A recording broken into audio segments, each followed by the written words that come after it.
So for those of you who don't know me, my name is Geoff Pryor and I'm President of the Tilba Environmental Land Clearance. Okay, so TEL itself, if you don't know, works across a variety of areas. We have a ground bush care project at Corunna Point. We run educational forums in which we talk about things like invasive pests and weeds and regenerative farming. And we also advocate to bodies like council, and we act as a catalyst for people to try and think about new directions. We have been concerned to address landscape issues, including protection of our environmental and social assets, and especially I, as a grandfather, am very concerned about the intergenerational equity associated with these things. I'm a bit passionate about that. So, the concept of developing a nomination of the Tilba District as a UNESCO Biosphere Reserve was proposed by TEL to the Central Tilba Chamber of Commerce District Strategy Development process. And we think this is a very positive option, but we're not saying it's the only way forward. Nevertheless, what we want to do is try and protect our unique environment, and we want to do that, as I said before, for future generations. But we mustn't make the mistake of thinking that this is just about the protection of an area for the environmental concerns, because we all live as members of a community and we have to undertake work and other wealth creation processes. How do we make sure that we do that in that context? I guess we do that really in a way that's sustainable, and that's what Peter later on will actually talk about, is the way in which we think about how do we create a sustainable local economy. As I said before, there are other options around biosphere other than a biosphere reserve, but if you like to think about what the biosphere reserve is, it is actually a proven concept around the world, and there are more than 700 biosphere reserves around the world accredited, and 5 of which are in Australia. Importantly, it's a community-driven process. It's what I describe as a facilitating agent for community and government and other sectoral interests. And it deals with interests that perhaps governments may not necessarily deal with. For example, what type of sustainable economy might we actually have?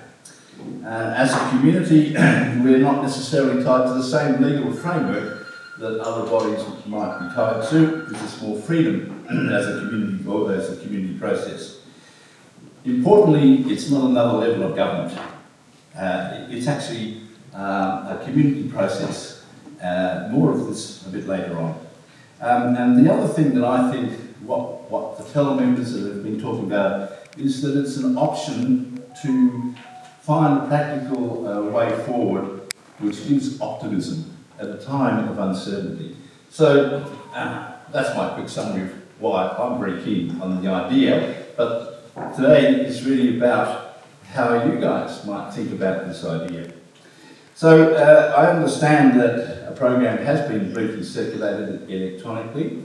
After a welcome to the country, I'm going to be able to introduce Councillor Anthony Main, who will provide an overview of potentially relevant council policies and actions. And I should say that we acknowledge, because of our relationship, acknowledge the positive work Council is presently undertaking over a number of areas with relevance to our forum subject today.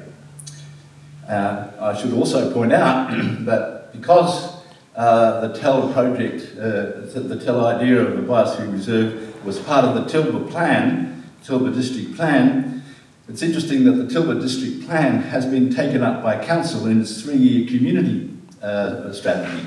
So therefore, buried away is the concept of a Biosphere Reserve in the Council's 3-year strategy. Following Anthony Main will be Professor Peter Bridgewater, and I'll introduce him at the time, but he wants me to summarise it very quickly by saying he's been around a lot with biosphere reserves. Peter will discuss what is involved in a district or a designated area becoming a biosphere reserve and the advantages which might accrue from so doing. After that, we'll have a quick stand up and stretch and break. And then we'll hear from David Moore, who is from the Sunshine Coast Council, and that's because they are the latest accredited Biosphere Reserve in Australia. And he will tell us why that council took the actions it did, and some of the practical issues needed to be addressed in any such process were we here in Tilburg to actually take a look at the same road. Mark Stubbings will lead the last session, and hopefully we will, with yourselves, look at what might be your ideas about the next steps, because today is not a one-off. If we don't want a biosphere reserve, we may as well find another way forward, because the subject is too precious. How are we going to maintain and keep our landscape and do this for future generations? So with that brief introduction, I'd now like to call on Gary Campbell from the Merriman's Local Aboriginal Land Council to provide a welcome to the country. And Gary, thank you very much for coming today, and we appreciate it. And I've mentioned to Gary that we would really like to continue conversations with the Merriman Land Council in the future. Thanks, mate. For any who don't know, my name's Gary Campbell. I'm the traditional owner custodian of this area.